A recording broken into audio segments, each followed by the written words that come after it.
Good afternoon. My name is Jonathan Oleski with JMOR, and I'd like to welcome everyone to The Upside. Our show is about to begin today. To maximize your experience, we recommend that you put your Zoom screen on speaker view. Now, it is my pleasure to introduce two wonderful co-hosts, Beth Goldsmith, Chair-elect of the Associated Jewish Federation of Baltimore, and Dr. Scott Rifkin, publisher of JMOR. Scott, take it away. Welcome to The Upside. This is our third virtual show brought to you by the Associated Jewish Federation of Baltimore and JMOR. And if I get this right with the camera, my head won't be cut off. So you're seeing just the bottom half of my head. It's sort of big, so that's a problem. But brought to you by Associated Jewish Federation of Baltimore and JMOR to keep our Baltimore Jewish community informed during this time of the COVID infection. Beth? Thanks, Scott. Yes, as Scott said, we are trying to keep you educated. We're trying to keep the community together, and we are trying to answer questions that you might have, the burning questions throughout our community. That's why we're having a different expert every week. In fact, we are showing twice a week, Tuesdays at noon and Thursday evenings at 7 p.m. So please stay tuned and encourage your friends to do the same. Beyond these shows, of course, we are still continuing our regular lines of business. The Associated and its agencies are truly on the front line, addressing the economic and social needs of our community at this pivotal point in our 100-year history. We hope you continue to stay connected with us as we support the most vulnerable in our community. Thank you, Beth. Let's spend a minute or two with a little bit of a local update, and then we're going to jump to our guest. We have a wonderful guest today, and I'll talk about that person in a second. The other thing is, I want to talk a little bit about where the community is with this infection, and a little bit about, give you a little news on the listenership or watchership or viewership, whatever you want to call it, of this show. It turns out we had about 1,000 people in the community watch either live, a few people live, some live, but mostly on Facebook and elsewhere. And we're really encouraged by that. 1,000 folks in a show that just got started. It's really great. So thank you all for your support. The second item is, where are we in the community, real quickly? So I want to take a minute. If you've been watching the headlines nationally, there is an increasing number of deaths. There is a big push for opening up of various states. And there's a lot of pushback by the scientists about doing that. So let's just be aware that we need to keep the social distancing going. In Maryland, we've had a lowering of the number of new cases, but an increasing number of deaths. And that's to be expected because there's a lag time. We had Jonathan Thierman from the ER at the Life Bridge last week, and he talked a little bit about this. But that's to be what you would expect. I suspect the number of deaths will start to drop in the next week or two. But again, I really caution everybody to stay careful. Don't listen to the issues about opening up too aggressively. Stay safe. Okay, so today, and thanks for taking the minute with that. Today we have a wonderful guest. We have Joan Grayson Cohen. Joan is the Executive Director of Jewish Community Services, which is an agency of the Associated Jewish Federation. Jewish Community Services provides employment, financial and emotional support to members of our community struggling during challenging times. Joan will talk about staying connected in times of isolation. Joan, welcome and thank you for being here.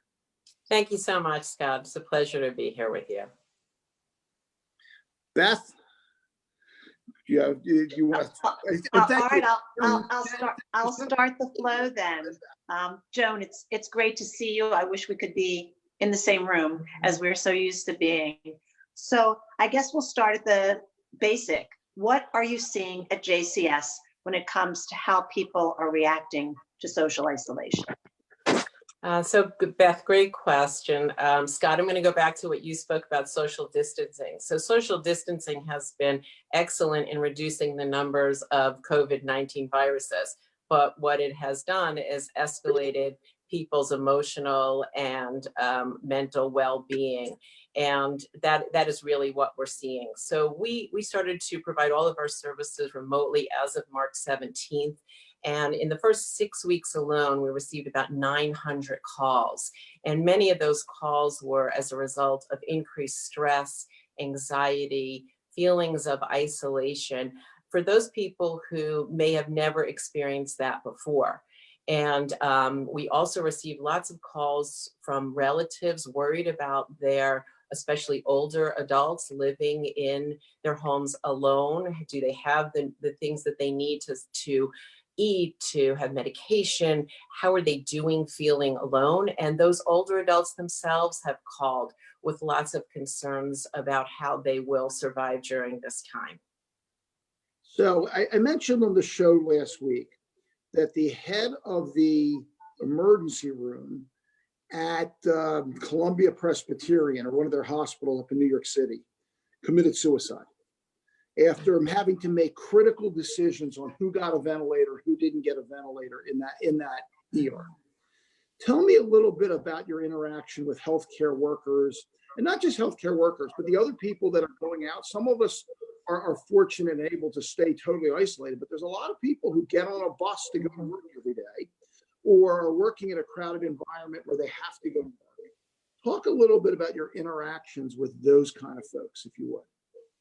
So actually, some of those folks are even our own staff. We have 9 group homes under the associated system and that we manage. And those staff are there 24/7 working directly with our clients. And we still have staff ourselves who are going into clients' homes to service them. So those are, as you've described, those frontline people. And there's lots of issues that arise for them, one of which you've identified already, Scott, which is this feeling in some ways of extreme hopelessness and having the inability to continue to serve the way you want to. We know that we'll probably see after this some post-traumatic disorders because of being put in the stress and the strain for so long. We, of course, are helping to address that through our therapy services, which are offered across the community. We have been reaching out to many entities to offer our services and supports, especially for those frontline people who need the extra care. And as I said, I think we're going to see even more of this when people get back to the quote unquote new normal, because when you're going through this, you don't even realize the inordinate stress that you're under and the toll that it's taking on you. And that's really helpful. Let me give another example. My parents, they're 92 and 88. They live on their own. They're used to having a caregiver who comes into their house a couple times a week and helps with my father. My mother, who's totally competent and totally with it, is now struggling to provide all the care. Talk about what you are able to do for folks like that. So what you're speaking about is really a special entity of individuals, caregivers. And one of the opportunities that we've offered during COVID-19 is community lunch bites, where we've spoken about a variety of topics. I, by chance, happen to do the topic on caregiving. They're all able to be seen still on our JCS virtual library. And I know we'll talk a little bit later about how to access all of that. But it's really critical for caregivers at this time, first of all, to take care of themselves. And that's not so easy to do ordinarily, let alone at this time. And now that many of these people might have been caring for someone, but then were able to leave and get some respite to care for themselves, to clear their minds. And right now that's not possible. So there's lots of things that you can do.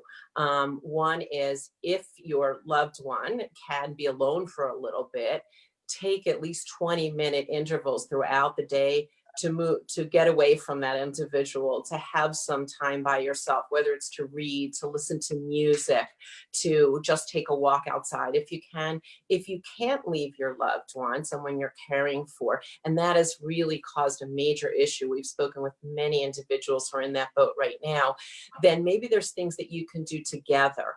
And I always say that music is really a window to your soul in some ways, and that we use music often to feel better. And if you can't leave your loved one, pick some musical pieces that you can together sit and listen to. And what it does for the caregiver is it's calming to them.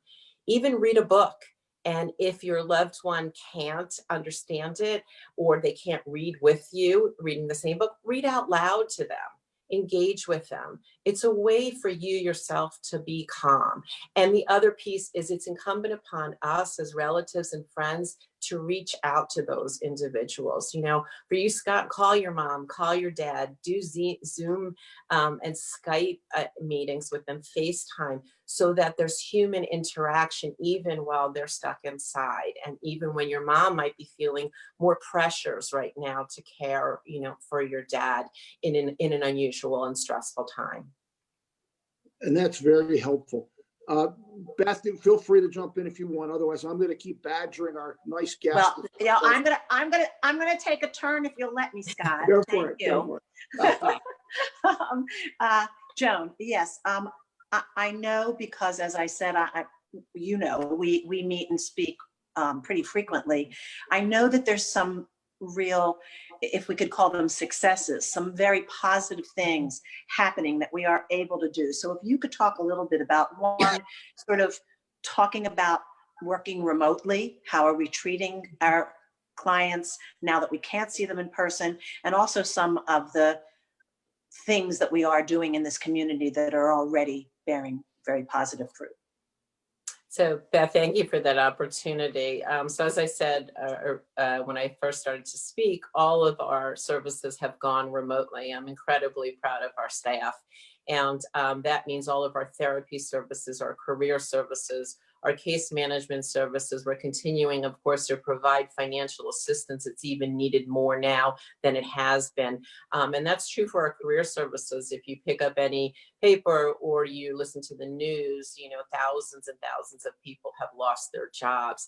So we are so fortunate to be able to continue all of those services. Ironically, in this time, we've gotten several people jobs already because new jobs have opened up because of COVID-19. As I said, there has been an increase in anxiety and stress for people who've never had to go to a therapist before, now find themselves needing that support. And we're able to provide all of that virtually through telehealth services. Additionally, sometimes people are calling with just a question, you know, about the stress of working remotely when your children are home, or how to care for an elderly relative. And we're offering brief consultations around that as well. Our staff who are specially trained either in older adults or children or teens, they're able to communicate about that. We're also continuing to provide food for individuals at this time. And that is, of course, the request for that is increased. We provide food cards, and those who absolutely can't get food, we've managed to get food items to their homes. And one of the other services is friendly calling. You know, feeling isolated now, it doesn't matter. Sometimes even people with families in their home, because of the dynamic of their families, they need that extra support. So we're reaching out to people and calling people regularly. And of course, this is true for all of our existing clients, but for all the new clients that have been calling because of COVID-19. And we suspect that this will go on for quite a long period of time. And as I said, I'm really proud to say, we have 24-hour staff in our group homes where adults who have developmental disabilities live and couldn't live but for our services in those homes. So everything's still continuing. The requests are increasing. The needs are even greater. And, you know, Beth, you talked about how we see each other all the time. And, you know, I think this conversation today and all the services we're able to provide is really the strength of our whole associated system. And we're an agency of the Associated, but we really couldn't do this without this huge partnership and to continue to service the community at this really critical time. Joan, it's Jonathan here, and we have a question from a Facebook viewer, which is great. And they say, what's the best way for someone who has never received your services before to reach out to you for help? So great question, easy to do. We have a main number, which is, I'll say it slow and I'll say it twice, 410-466-9200, 410-466-9200. And in partnership with the Associated, we have become the community helpline All you have to do is call that number. You get a live person who answers the call from Monday to Thursday from 8:30 to 5, and on Fridays from 8:30 to 3. And they will be there to help you think out what's the best way that we can assist you. Also, you can go on our website. We have maintained a COVID-19 resource list that's updated daily. And our website is jcsbalt.org. And there's a tremendous amount of information on there related to COVID-19. But all of the virtual programs that we're doing, they're on there as well. So you could see them well after. And I know Scott mentioned the viewership for these programs is great. It's greatly increased, and a lot of that is people seeing it at their own leisure. You're able to do that on our website as well, and we're offering support groups virtually for grief and for caregivers, dementia, and again, all of the scheduling for that is on our website. So that's the easiest way to get help very quickly. Thank you. Wonderful. It's always nice to know that we're getting questions from the audience. So feel free to submit those, and Jonathan will bring them to our attention. Talk a little bit, if you would, Joan, if you don't mind, about two groups that are clearly need some attention. One is the question of family and spousal abuse or child abuse and those sorts of issues. Everybody's crowded at home together, and is that causing an increased incidence? And the other is, I think the group that's the most affected, I don't know most affected, but clearly has a lot of issues with this whole isolation is teenagers. And they're used to a very social environment. They're very remotely driven, to say the least. And maybe you can talk a little bit about those two topics. So absolutely. So the first group that you mentioned, those who are in domestic violence relationships and child abuse issues are happening in the home, are of great concern to us. We are one agency that deals with it, but in the system is also HANA, the agency that deals also with domestic violence. And there has been an increased concern of that because, as you said, people are stuck at home and there's nowhere to leave. There's no respite for that abuse. There's no people to turn to that might identify what's going on, because now you're stuck in close quarters.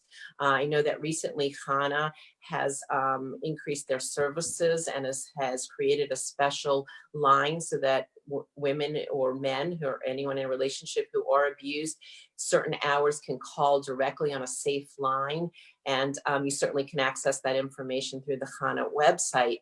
And we see some of that certainly in the relationships that we're working with as well. And what do we do about it? So we have given certainly helplines to individuals, and we work with people around safety plans. So safety plans in ordinary times would include leaving your home, going to somebody else's home. But now we have to be innovative and create different kinds of safety plans for individuals. So it's very challenging. We're quite worried about children who are in homes where child abuse occurs, or even domestic violence, because they're a product of that. They witness that, they hear it, they feel it.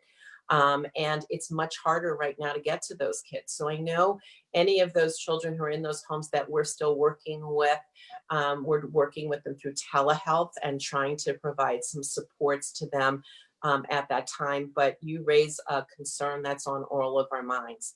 In terms of teenagers, it's a very important issue that you raised. They are also very adept, you have to remember, at technology. So they have created all sorts, thank goodness, of creative ways to connect with each other at all hours of the day and the evening, and probably in the middle of the night. So the social aspects are certainly were a challenge that I think they've all figured out quickly. What we're really worried about in our prevention education programs are working on creating material, and some of it's already up on our website, to address what will happen actually after we all open, because children and teens will have been pent up in environments which either may have been concerning, as we just discussed, or just environments where they're not used to being for long periods of time and having that direct social access. So we're worried about what risky behaviors they might engage in when we get back to, and I'll put it in quotes, the new normal. And we're allowed to reduce social distancing and be with one another. So we're quite cognizant of that and creating programs that will bring into schools and for parents to help them understand these issues and to be on the lookout for them when we get back to, as I said, a little bit of the more normal connection with individuals.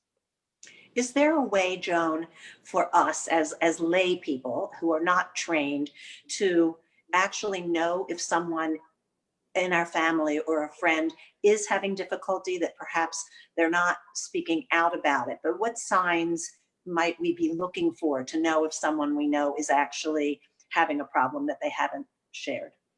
Yeah, and you're raising a great question also, because one of the best ways to notice difference in people is to obviously physically see them, because they may not share with you, they don't want to burden you, they're embarrassed about, what's going on with them, etc. So I would recommend a few things. One is staying in contact with your loved ones and your friends by phone, regular phone contacts. Create, times when you could Zoom together. I know in our family, we have two of our girls who we brought home from New York, but one of my daughters lives in Baltimore, and we do Zoom dinners with her because we want to see her too. We want her to feel connected to the family because we're all together. So those times are really, really important. And the kinds of things you look for are increased signs of stressors that could manifest themselves in not eating as well, in not sleeping as well, in pressured language where people, speak very rapidly and they seem agitated, where people look tired. And I recommend asking people, how they're doing and doing a little bit of checklist. If people are on medication, are they taking their medication? And looking for all those signs of changes. If people start to talk about being isolated and sad and helpless, those are obviously red flags about having a further conversation about how they're doing. And I would have a regular phone tree or Zoom tree of individuals checking in on people. It doesn't have to just be burdened to the daughter or the son, or a friend. Create these phone connections where a phone tree, or as I said, a Zoom tree, where multiple people are having eyes and ears on an individual, and then communicate with each other about how you think the person is doing. Joan, I have a question here from the audience from Larissa here on Zoom, who says, our schools are focusing on e-learning for our children, but I'm noticing that there is not a lot of focus on social and emotional well-being. What should parents with young children or older children focus on? Great question. It is a great question. I think, again, similar to how I just answered Beth, really look for signs of change in how someone either appears, do they physically look sadder? Do they look thinner? Are they not eating as well? Do they seem to be in their room and isolating themselves more? Are they disconnected from usual relationships that they might have been engaged in, socially? Maybe they're not as comfortable doing some of the virtual programming that their friends are doing. Maybe they were a child who liked only one-on-one, and maybe that's harder to do now. So looking for all those and really listening to people about what they're saying. And, are they saying things that they, as I said earlier, feeling more hopeless? We're never going to get back to school. I'm never going to have friends when I go back. I'm never going to be able to interact the way that I wanted to because of all that's going on. Maybe they get angrier with you as the parent. Look for signs of anger, some signs of frustration. Whenever we're stressed, adults or children, we're going to manifest it in certain ways, and we're going to be shorter with people probably, and more frustrated in the way we're speaking. And sometimes parents are scared to ask their kids, hey, what's going on? They want to keep good boundaries, or they feel that their child's too angry. Finding the right times to have those conversations is really critical. And some of those right times used to be when we were stuck in the car together. But you can't be stuck in the car for so long periods of time now. But maybe take a ride and, look at the horses out in the valley, or, go somewhere and in that car have that conversation. Or sometimes at nighttime when people are calmer, say goodnight and have some of those conversations together. Thank you. Beth, thank you. I'm sorry, Joan, thank you. Beth, do you have any other questions? I would just like, I always like to give our experts the opportunity to share anything that we haven't already queried you on that you would like to share with the community. So I would like to reiterate again that JCS is here for you in so many ways, and all it takes is that phone call, the 410-466-9200 call. And I just want to leave, if it's okay, with just a few more tips. I know we're so worried about people being isolated, and I just want to say one of the real critical things is wake up each day and develop a routine for yourself. And have that routine, if it can, include exercising in whatever format that takes for you. It could be from a chair, it could be exercising your fingers, whatever it is. But include that, include a connection, at least one or two, maybe if you have, with an individual that day, and then incorporate activities into your day, whether it be an art project, a TV show. But the more that you take control of your ability, of the things that you have ability to do, the less you'll feel lonely and isolated. And again, if you're feeling that way, just call us, 466-9200, and we'll be there to help you. Beth and Scott, I want to thank you so much for having us on your show. And even if we've helped one person, then we did a good thing today. So thank you. And I suspect you've helped way more than one. So thank you. I truly appreciate it.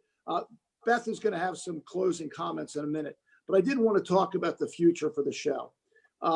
May 5th, this May 15th is the traditional date where people start most of their vegetable gardening.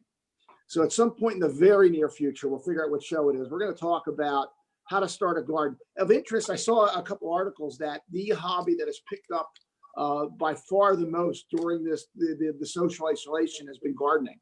The seed stores and the mail order places that supply all those things, they can't keep them in stock.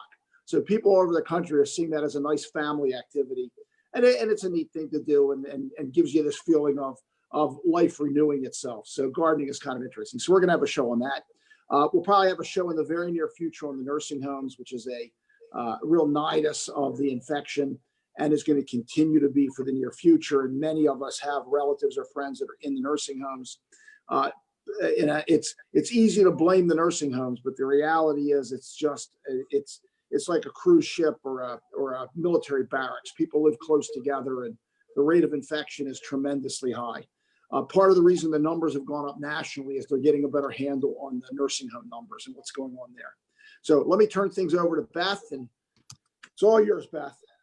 Okay, well, first of all, I want to add my thank you to Joan. As I said, it is good to see you. Thank you, and please give our thanks as well to all of your colleagues, to everybody at JCS and the other associated agencies who truly are as partner when they could be in a room together to make sure that our community stays safe. So thank you. And today is a very special day, and I'm sure many of you have been getting emails, requests from all over, from many different areas. So let me just remind you, today, May 5th, is a day of community, unity, and giving. It is Giving Tuesday now. And if you want to participate, I'm giving a plug for the Associated by saying you can tell just by listening to Joan. The other night we had Mark Terrell on.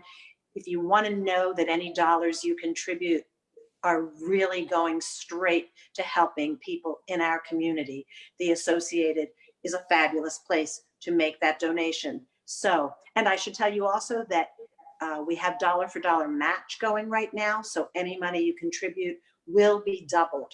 You can call 410-369-9300 or go online to associated.org/Giving Tuesday now. So thank you for participating by listening, and learning and sharing all the knowledge with your friends. And if you also can give something more, please go online now and make that happen. Jonathan, did you have anything?